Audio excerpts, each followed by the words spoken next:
नमस्कार, मैं हूं नवीन झा डेली न्यूज अपडेट से। दोस्तों, जब से मोदी चीफ जस्टिस चंद्रचूड़ के घर गए हैं गणपति में और आरती की है, वो वीडियो वायरल हो रहा है आजकल।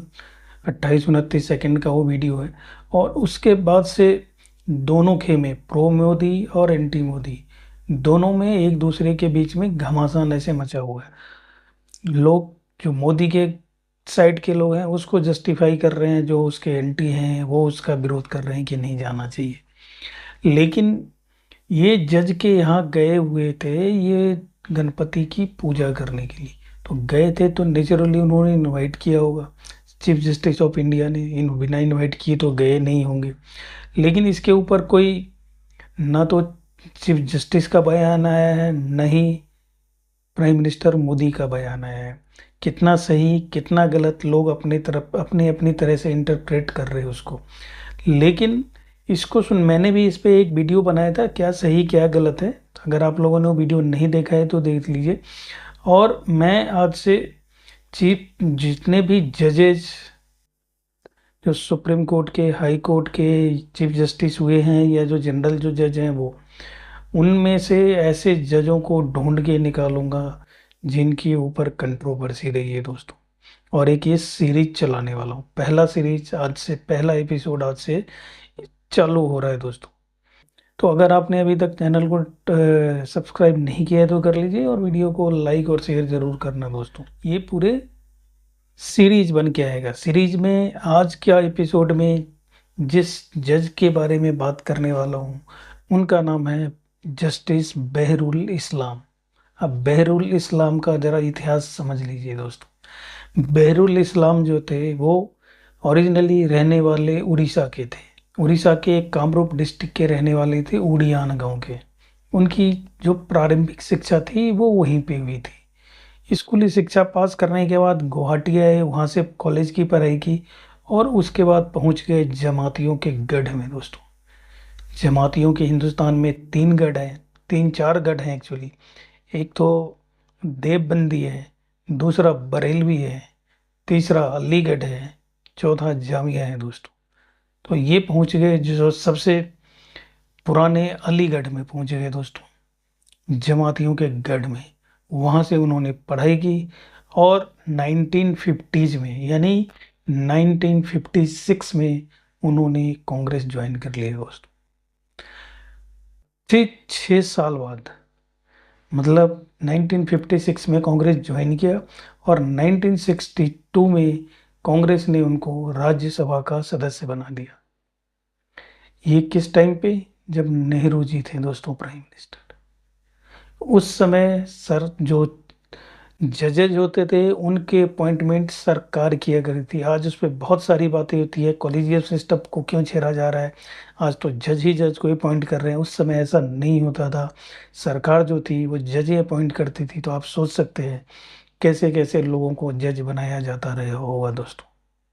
तो इनको राज्यसभा का सदस्य बना दिया, 62 में बनाया, और फिर 68 में बनाया दोस्तों। 6 साल का कार्यकाल होता है, दूसरा कार्यकाल भी मिल गया 68 में। लेकिन 72 में इन्होंने इस्तीफा दे दिया राज्यसभा से। राज्यसभा से इस्तीफा देते ही इनको गुवाहाटी हाई कोर्ट का जज बना दिया गया दोस्तों। अब सोच लो, एक कांग्रेस के सदस्य थे राज्यसभा के, और इस्तीफा दे के आए, जज बन गए दोस्तों। आज 1979, मतलब 1979 को वो गुवाहाटी हाई कोर्ट के चीफ जस्टिस बनाए गए दोस्तों, और 80 में रिटायर कर गए। मार्च 80 में रिटायर किए। अब जनरली क्या होता है कि जो रिटायर कर जाते हैं उनको फिर दोबारा से दूसरे कोर्ट में जज नहीं बनाया जाता है। लेकिन इंदिरा गांधी, तो इंदिरा गांधी थी दोस्तों डिक्टेटर से।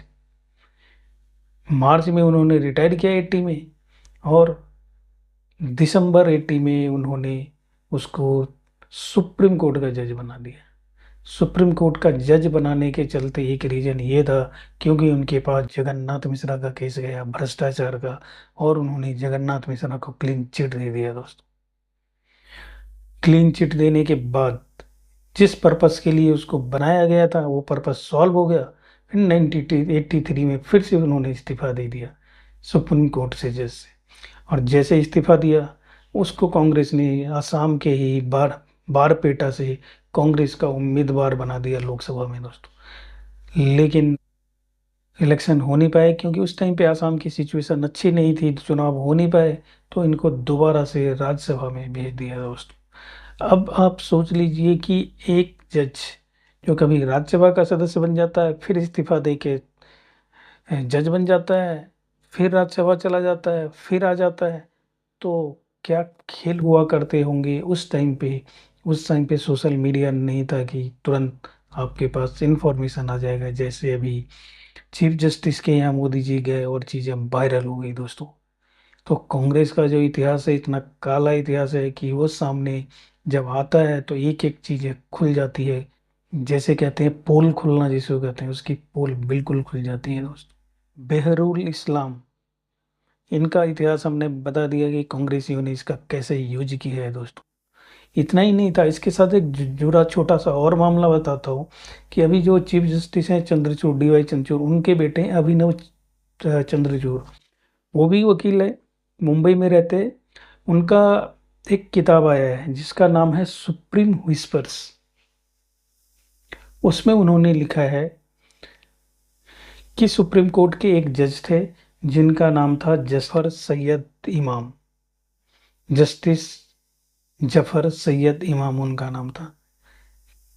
नेहरू जी उनको चीफ जस्टिस बनवाना चाहते थे इंडिया का, लेकिन उनकी दिमागी हालत ठीक नहीं थी।